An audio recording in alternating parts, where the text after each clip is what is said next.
गंजाम जिला सानखेमुंडी तहसिलदार विरोध में आसी सांघातिक अभियोग। आरटीआई रे तथ्य मागिबारु जड़े महिला एडवोकेट को सरकारी कार्यालय भितर नाली आखि देखाइबा सहित दुर्व्यवहार करा जैतिबा अभियोग होइछि। एहार प्रतिवाद रे एडवोकेट एम प्रतिभा कुमारी तहसिल कार्यालय सामने अनिर्दिष्ट काल धारणा बसी। घटनास्थल में पाटपुर पुलिस और तहसिलदार पहुंची युवती को बुझासुझा करुवा देखा मिलता। प्रतिभा कुमारी मुताबक से जनवरी 8, 2026 रे आरटीआई जरिया किछि तथ्य मागिथिले, मात्र निर्धारित समय सीमा मध्य जनसूचना अधिकारी कौनसी तथ्य प्रदान करिनथिले किंबा कौनसी उत्तर मध्य रखि नथिले। बाध्य होई से गत फेब्रुआरी 23, 2026 रे प्रथम अपील कर्तृपक्ष तथा तहसिलदार निकट में दाखल करथिले। चिठी संख्या 1258 अनुଯାयी मार्च 5, 2026 रे प्रथम शुणाणी दिन धार्य होता। व्यक्तिगत समस्या कारणरू आवेदनकारी व्हाट्सएप जोगे अनुरोध करी परवर्ती समय उपस्थित होइतिले मध्य ताकु मागिथिबा तथ्यर किछि अंश मिलिथिला। संपूर्ण तथ्य पाई बारंबार अनुरोध करिबा परे प्रथम स्टाफ अभाव बहाना देखाई धैर्य धरिबाकू कहा जायथिला। आमे समस्त तथ्य दे पारिबु नाही बोली कहिथिले तहसिलदार। परवर्ती समय जेतेबेले से बाकी तथ्य मागिथिले तहसिलदार उग्र रूप धारण करथिले।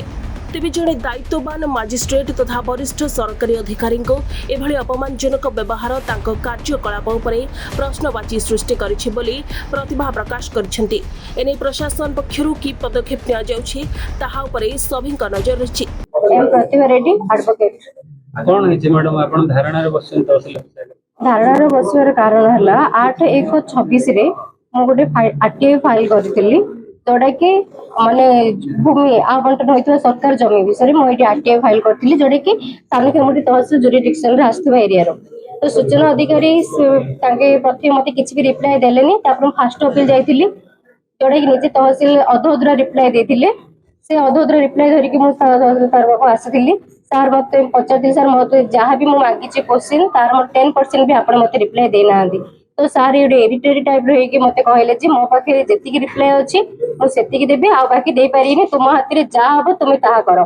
गुटे झियो को जदी से ए टाइप रे व्यवहार करछन सेरे भी मो एडवोकेट अछि, जदी मते जदी से ए टाइप रे व्यवहार करि परछन तो साधारण झियो मानु से को टाइप रे व्यवहार करनथुवे। तापरे से एटा भी मते कहिछन जे मते किछि टाइम देले मो पाखे स्टाफ अछंदी, मते किछि टाइम देले मो तुमको रिप्लाई दे देबी। एटा पुणी कहिछन, पुणी आउथरे कहले जे मो पाखे किछि रिप्लाई नाही। सेकंड टाइम कहले मो पाखे किछि रिप्लाई नाही, मो पाखे जेतिक रिप्लाई अछि मो सेतिक दे परिबे, ताडू अधिक दे परिबे, तुम हाथ रे जा हबो तुमे ताहा करो। अच्छा, तथ्य रे एम्ति आपण कोन मागिथिले जे असमर्थ अछंदी तहसीलदार देबा परि?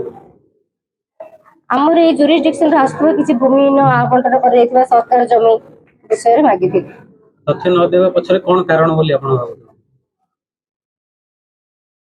लुचेवर तो सेମିତି किछि नाही, जेतु एटा सार्वजनिक रिप्लाई एटा दे देले हले तंदा से काहे के लुचोचन सेटा कोन कहबा।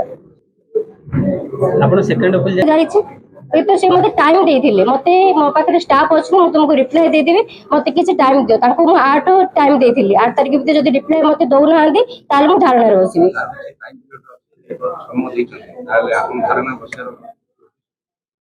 रिप्लाई मते दे ना आंदी, रिप्लाई देले नि मते कहले मो रिप्लाई दे पारिनी, मो पाखरे किछि नाही, तुम हाथ रे जा हबो तुमे ता करो। सानखेमुंडी रजनीकांत पाणिग्राही रिपोर्ट, प्रभात न्यूज।